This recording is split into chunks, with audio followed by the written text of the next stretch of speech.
What's going on, everybody? King of Dragons 5000 here, coming at you with another figure review. Today we'll be having a look at the McFarlane Toys Gold Label Collection DC Multiverse Batman, designed by Todd McFarlane himself. And so here we have the gold label Batman pose and out of the packaging. Before we take a look at the figure, let's actually run through his accessories really fast.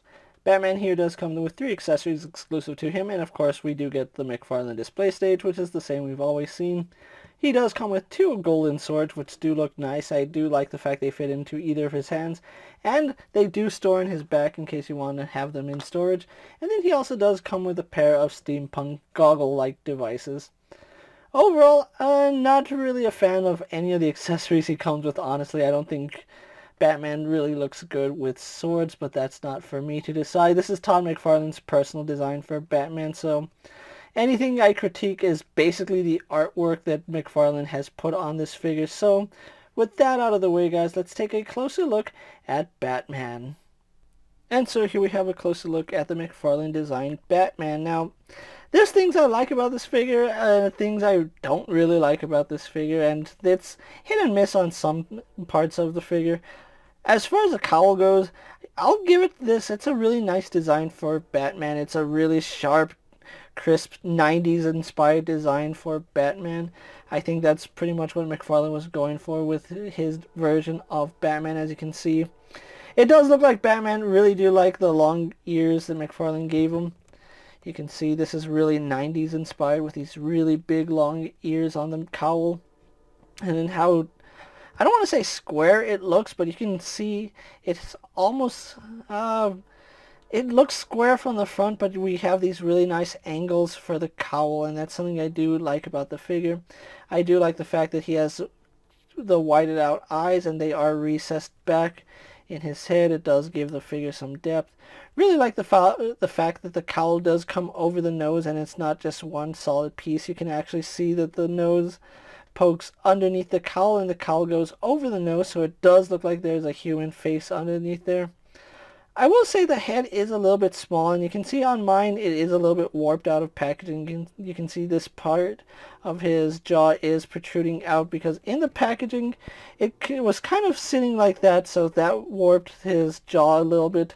I can easily fix that with a hairdryer, but just letting you know that this is a little bit out of packaging. I did have to take a hairdryer to some of his joints, which we'll get into that later on. I do like the fact that the cowl comes over the shoulders. That's one thing I always like about Batman, when the cowl drapes the shoulders. Now, I'm not a fan of how the bat symbol is attached to the cowl. I don't think there's enough contrast from the bat signal or bat symbol on the cowl and the suit itself. When I think of Batman, I don't see the cowl coming down and then the bat emblem merging onto it. Even though it did kind of do that in the Tim Burton Batman, but it was a much smaller symbol and it did look different enough. The only difference here is that we have a black plastic and a really high gloss plastic to differentiate it, but I can see some appeal to it, but honestly, I'm not a fan of how the bat symbol comes over the cowl. I would have liked it if the cape just went over the shoulders and we had a big bat emblem on the chest, not draping over the cowl. I think that's one of the worst designs in my honest opinion, but it still looks good overall with the rest of the figure. Another thing I'm not a fan of is the Jason Todd shoulders. Now, I know a lot of people like to call these the Flashpoint Batman shoulders, but Jason Todd was the first Batman that I can remember that had these. Didn't Black Lantern Batman have the shoulders coming up like this? I honestly don't remember if it was Black Lantern Batman or the Jason Todd Batman that first did this, but yeah, I'm not a fan of Bruce Wayne having these shoulder spikes like that. It just doesn't look right. And you can see this is where the swords do go, and like I said, they do sheathe nicely. They don't really sit all too well. They are very loose in there, so that's something you might want to take into consideration. I do like aspects of this cape. I like this design in the back. I've always been a fan of this big triangle in the back of Batman's cowl. I don't know what it is. Maybe it's because every movie has it. But yeah, I've always liked this, but I think it's too big on this figure. If it had been a little bit smaller and matched with the scabbards, I think that would look a little bit better. I don't like how narrow the cape is, and the way it's folded like this doesn't really scream Batman now. You can see it is not perforated, but it does have these spikes going down it. Again, it's not really Batman-esque. I don't know what he was trying to do with this design, but the cape doesn't scream Batman to me. It screams more like Owlman. But yeah, overall, like I said, not a fan of the cape. Not a fan of this entire cowl and cape combination. I think it doesn't look good, in my honest opinion, but that's just me. If you think it looks cool, then that's entirely your opinion. But in my opinion, I don't like the way that he did the cowl. I think he could have done something different. Moving on to the rest of the costume, I do like the fact that he did add pouches to Batman's costume. Now, it really doesn't make sense that Batman has a utility belt that has everything. It kind of makes more sense that he would have pouches throughout his costume just to have certain gear that he would need for certain missions. I do like that little aspect right there. I'm not a fan of these spiked Spawn gauntlets. This is really Spawn inspired, and you can see the bat fins right here are a little bit warped out of packaging. Well, these ones are on the right side. The left side looks pretty good. I'm also not a fan of these ball joints in the wrist. Now, it doesn't look too bad from the front, but when you get to the side, he has these really massive hands and then these really tiny, skinny wrists. I think he could have made these wrists a little bit more bulky, hitting that ball joint a little bit deeper in the wrist, and it wouldn't look so bad. But he has these really skinny wrists, and that really doesn't work for me. It also doesn't work from a figure standpoint because that peg is really thin. I really did have trouble moving it around. I had to heat it up before the joint actually moved, so do be aware that that is a really small joint, so you might have to heat that up to get it to move around. But once it moves around nicely.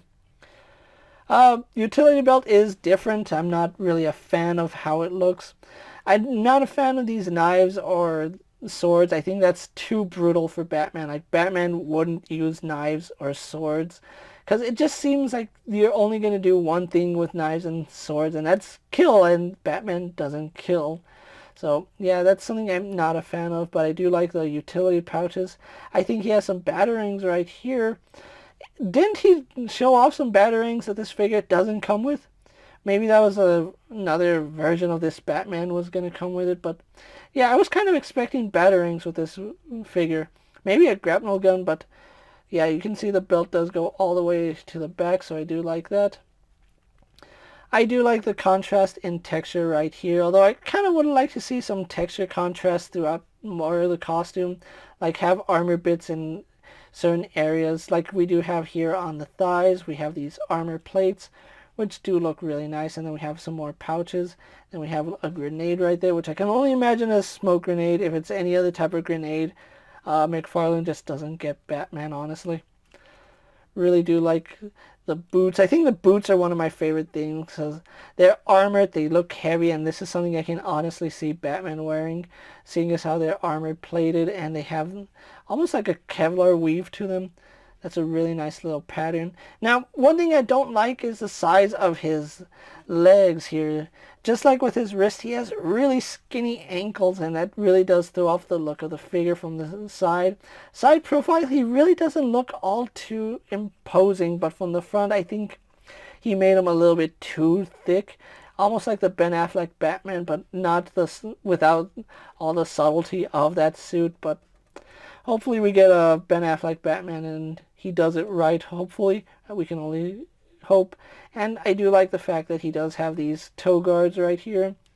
It does make a lot of sense. So overall, there's things to like about this Batman, things to not like. I can understand why a lot of people wouldn't like this design because it does stray from what Batman really does look like. But overall, like I said, from a sculptural standpoint, it is a very impressive figure, and I am happy that McFarlane did have his own take on Batman. It's just not what I would imagine as Batman, but that's just my personal opinion. If you think this figure looks like what Batman should look like, then that's entirely your preference. So with that out of the way, guys, let's actually have a comparison between this Batman and other figures you may have in your collection. Here we have the gold label Batman posed next to a Marvel Legends Cyclops and a DC Multiverse Superman. Here we have the gold label Batman posed next to a WWE Elite Scale figure in a Mezco 1/12 collective Popeye the Sailor Man. And finally, here we have gold label Batman posed next to the Lightning Collection White Ranger in a Star Wars Black Series Mandalorian. So with the comparisons out of the way, guys, let's actually have a look at his articulation. Now, this Batman does have some good points of articulation. He has some negative points of articulation, so let's actually take a look at it. Really impressed by the ball joint that McFarlane included. When I got him out of the packaging, he could only move his head up like this. It wasn't too impressive, but then I did heat up the entire figure just to see how he would move naturally, and this ball joint is amazing. You can see he does look down really well. He can look up surprisingly well, and the head tilt on him is amazing. So this figure has a lot of personality. Does turn left and right, no problem. So yeah, really good head movement here on the figure. That is probably some of the best we've ever seen on a McFarlane figure. So really do like that. Arms are on ball joints that go into the body. You can see they do move around nicely. They are a little bit stiff at the hinge on the shoulder, but they do go out to the side really nicely. They do go all the way around, but he has a lot of stuff right here on the left arm. Let's see if the right arm goes around a little bit more.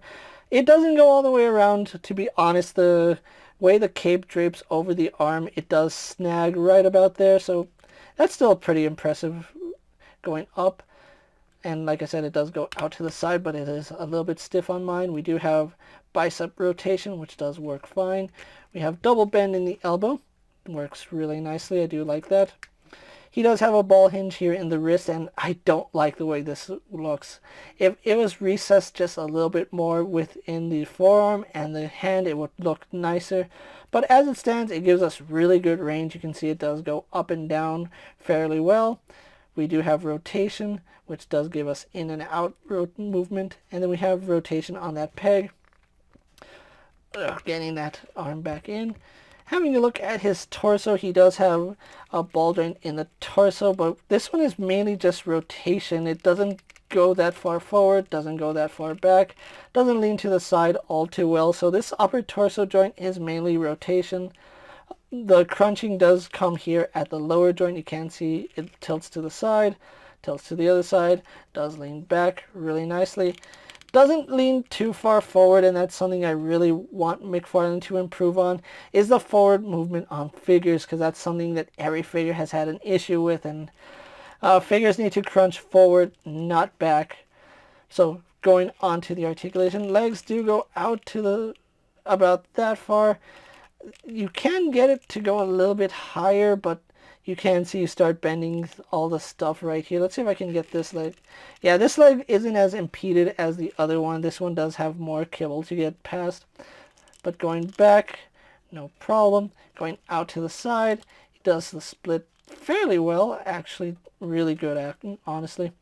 Surprisingly, we do have a little bit of a thigh swivel on this figure, so you can see it rotates in that joint, so I do like that thigh rotation. Does help with posing the figure. We have a double bend here at the knee, where his leg does go all the way back. As you can see, that works really nicely. We have a ball hinge here at the ankle. Unfortunately, it only goes that far back. Doesn't go forward at all because of the way the armor plating is. We do have forward-facing pin for rocker ankle, but you can rotate that ball joint to have a better rocker ankle, so that does work. And then we have a very generous toe hinge. So overall, good articulation spots on Batman, and there are some things that obviously need improving, but overall, I still like the way he moves, and they could have done a little bit better, but it still works fine. So with that out of the way, guys, let's actually get this Batman pose for my final thoughts, and then we'll wrap up this review. And so here we have the gold label Batman pose for my final thoughts, and overall, I think this is a really interesting figure that McFarlane has given us. It's not my cup of tea when it comes to designs for Batman. There's a lot of things I don't agree with, but it's not my interpretation of Batman. This is McFarlane's very own interpretation of Batman, and it really does scream 90s era Batman, especially with the spikes and the long ears. There's a lot of things about this Batman that really does remind me of how edgy the 90s were. I think the swords are a nice touch for that edginess, but I don't really get the steampunk goggles with this figure. I think it was just thrown in there as giving Batman something that Todd thought looked cool, but in my opinion, it really doesn't look all that nice on the figure. But overall, I still like the way this figure came out. Despite the fact I have my issues with it, I'm still really happy I picked it up because, again, I really do appreciate the way McFarlane has treated this line, and seeing his own take on Batman is interesting, and I'm still happy that I have it in my collection, but it's not my favorite Batman figure. If I had to choose a Batman figure that is my personal favorite from the line, it's still the Arkham Knight Batman, but this is still a really nice figure to own in your collection. If you're a fan of Todd McFarlane's designs, you can definitely see how this figure was inspired by Spawn when it comes to his gauntlets, and I really think that's something Todd really tried to capture with this figure. I think the cape could have been done a little bit better, seeing as how Todd McFarlane loves capes. The fact that we got a really lackluster cape here kind of does surprise me. But overall, I really am happy with this figure. Now, if you are looking for the gold label Batman, he is exclusive to Walmart. We did discover that the gold label collection was only available at Walmart. So if you are looking for any of the gold label figures, be it from The Witcher, Mandarin Spawn, or this Batman, you do have to track them down through Walmart. Now, I was lucky enough to order mine from Walmart.com, and thankfully my order didn't get canceled. That's probably my favorite part about this, is that my order came through with no hiccups. So I have to say, ordering from Walmart, at least with this purchase, was a pretty smooth transaction. If you are going to find this figure in stores, he will run you $20, which is standard for McFarlane figures, and I'm really happy that despite being an exclusive figure, he still hits the $20 mark. With that being said, guys, I'm KingofDragons 5000. Don't forget to like this video, leave a comment, subscribe to my channel. Go check out all my other action figure reviews, as well as all my other DC Multiverse videos. Hopefully you find them informative. As always, if there's a figure you'd like to see me review, let me know down in the comments, and if it's in my collection, I'll definitely have a look at it. While you're at it, check out my Instagram account for new and exciting action figure photos, and as always, ring that bell to be notified every time I upload a video. Until next time, guys, I'll see you later. Take care, everyone.